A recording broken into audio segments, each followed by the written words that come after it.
안녕하십니까. 2025년 5월 1일 최병목의 팩트 시작하겠습니다. 자, 대법원이 오늘 이재명 민주당 후보의 선거법 허위사실 유포 혐의에 대한 확정 판결을 합니다.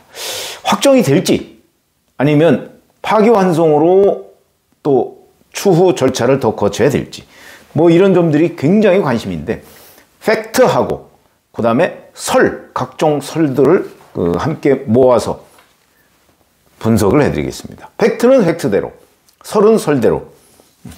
자, 우선 팩트는 이거죠. 오늘 확정 판결을 TV로 생중계를 할 수 있다, 이렇게 되어 있습니다. 오후 3시 대법정.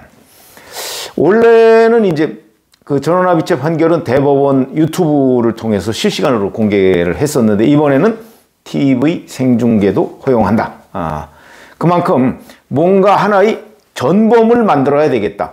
뭐 이런 걸로 보입니다. 왜 그러냐면 허위사실 유포 부분에 관해서 1심은 징역 1년 집행유예 2년을 선고했는데 2심은 무죄를 선고했거든요.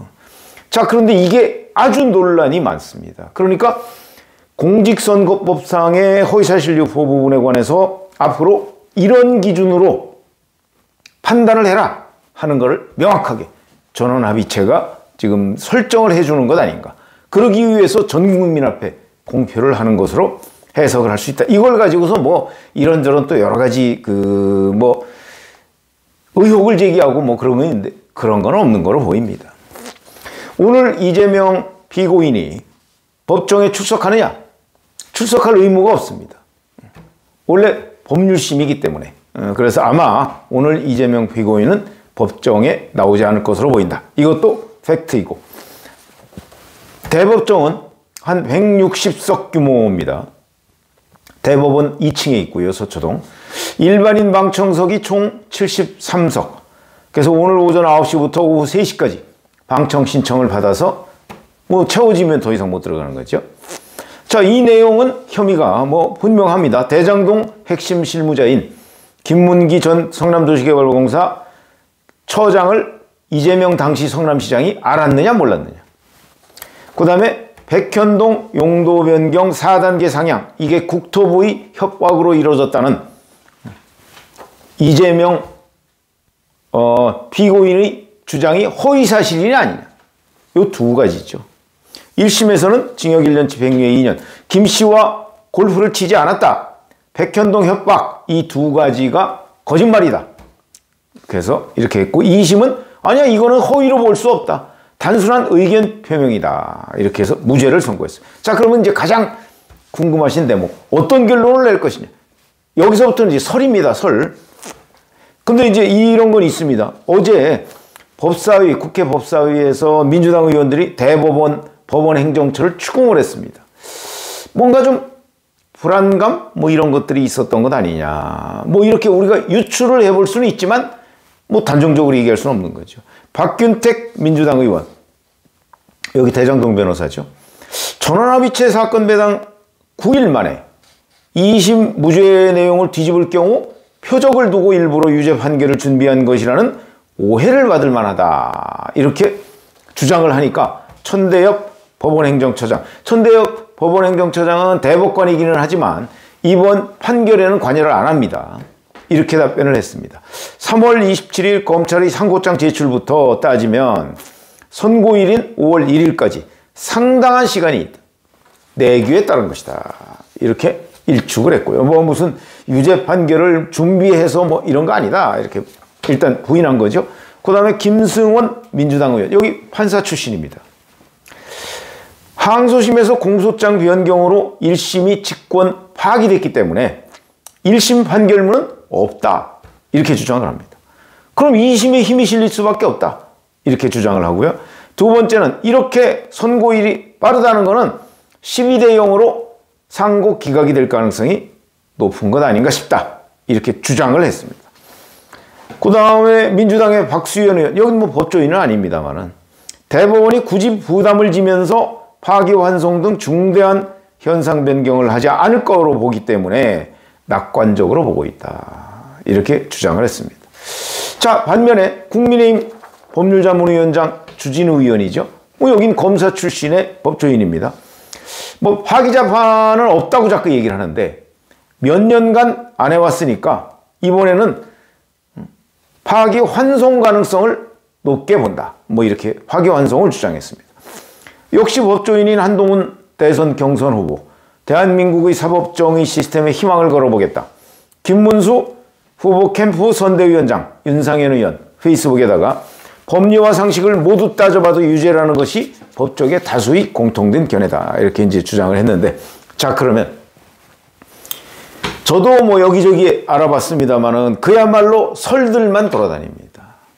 여의도 정치권에 보면 뭐 결국 두 가지 아니겠느냐. 파기자판 가능성은 없다는 게 진짜 공통된 견해입니다.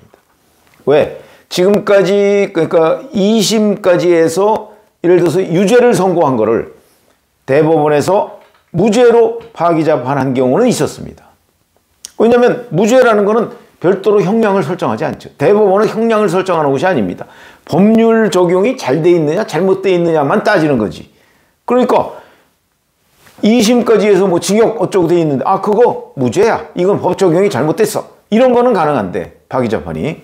그게 아니고 2심에서 무죄 이랬는데 아니야. 그거 징역 1년짜리야. 이렇게 얘기하긴 어렵다. 형량을 정하는 것이 아니기 때문에. 그래서 파기자판 가능성이 없다. 이렇게 이제 법조계에서는 보고 있죠. 물론 지금까지 한 적이 없다고 해서 제도에 있는데 엄연히 하지 말라는 법은 없습니다. 그러나 지금 대선을 불과 한 달 정도 남겨놓고 유력한 대선 후보에 대해서 파기자판으로 피선거권을 상실시킨다? 일반적으로 생각하기 어렵기 때문에 아마도 없을 것이다 하는 것이 아무리 법이 정치에 영향을 받지 않는다고 할지라도 막 그렇게 보는 것이 합리적 분석이다. 이 점은 중립적 법조인들도 인정을 합니다. 자, 그러면 이제 둘 중에 하나인데 파기환송이냐 아니면 상고기각이냐. 파기환송이라는 것은 유죄 취지로 파기환송을 하는 거고요. 상고기각이라는 것은 2심 무죄를 확정하는 겁니다. 이 두 가지의 견해 다 여기저기서 나오고 있죠. 뭐 상고기각은 아까 말씀드렸듯이 바로 민주당 중심으로 기대 섞인 주장을 하고 있는 거고, 그 다음에 파기환송은 국민의힘 일부는 파기자판, 일부는 파기환송 이렇게 주장을 하고 있습니다. 뭐가 맞을 것이냐? 각종 여러 가지 뭐 누가 누구를 만났더니 뭐라고 하더라, 누가 뭐 대법원에 뭐 누구를 만났더니 그 사람이 뭐라고 얘기하더라, 무지무지하게 돌아다닙니다. 둘 중에 하나겠죠. 한쪽은 환호하고 한쪽은 대실망. 이렇게 될 거다. 그거야 뭐 둘 중에 하나입니다. 저도 저의 희망을 어느 쪽에 딱 실어서 얘기를 할 수 있지만 그건 저의 희망에 불과하지 객관적인 사실은 아니다. 둘 중에 하나는 맞겠죠. 아마 오늘 파기환송 아니면 상고기각 둘 중에 하나일 겁니다.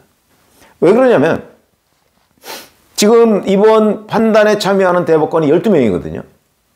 이제 천대엽 법원행정처장 빠지고, 그 다음에 노태학 중앙선관위원장 대법관이죠.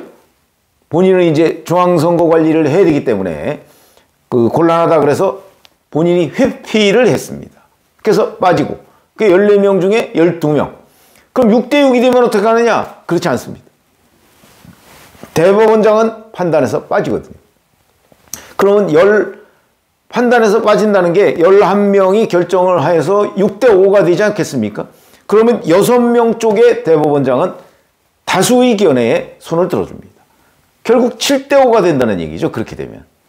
그러니까 6대6 이럴 가능성 없습니다. 7대5 이렇게 7대5 뭐 8대4 뭐 이렇게 될 겁니다. 아니면 진짜 민주당 주장대로 12대 0이 될 수도 있고. 뭐 하여튼 여러 가지 가능성이 있죠. 이 모든 가능성이 지금 다 열려 있고요. 지금 언론들도 어느 것이 유력하다 이렇게 단 한 곳도 보도하지 못했습니다. 그러면 역시 4월 24일에 이 결정이 사실상 난 것으로 보이는데 보안 유지가 잘 되고 있다고 봐야 되는 것이죠. 하여튼 정치권에서는 서로 진영에 따라서 지금 파기환송이냐 상고기각이냐가 명확하게 갈려 있다. 결론은 오후 3시에 나온다. TV로 생중계되는 가운데 이렇게 제가 팩트와 설을 분리해서 말씀을 드렸습니다. 고맙습니다.